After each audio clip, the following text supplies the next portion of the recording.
南区扶贫里近日又成立新的 iBike 站，除了让居民能够运用，或是让学生能够在上下学有新的选择以外，里长陈启龙也鼓励里内志工队从以前骑摩托车的方式改骑 iBike 来进行社区访视，不只能关怀弱势，更能够达到节能减碳的效果。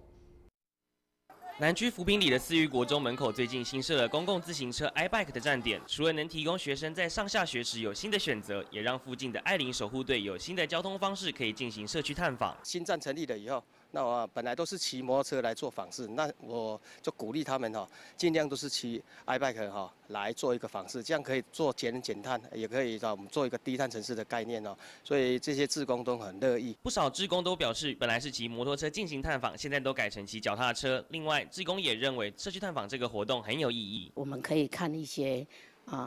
在居家里面的有一些阿公阿嬷，我觉得他们是很需要人家去关怀。像刚刚他很高兴在里面，听到我们要来的时候，他就想要出来，不然他都在里面一直躺在那边。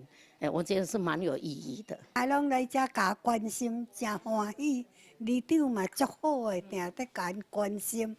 真好啦！看到伊感觉我想到讲我家己的妈妈以前安怎爸爸安怎安尼，我真欢喜的所以讲我们来看的，讲他们好像是我的爸爸妈妈安尼，我很高兴所以讲我会感觉讲这个这一款的这个关怀这个。 就需要的。iBike 除了取代原本社区访视的交通工具，骑脚踏车也是日常生活中的一种运动方式。提醒民众在骑脚踏车的时候一定要注意安全。台中都会新闻刘清湖、许佑祥采访报道。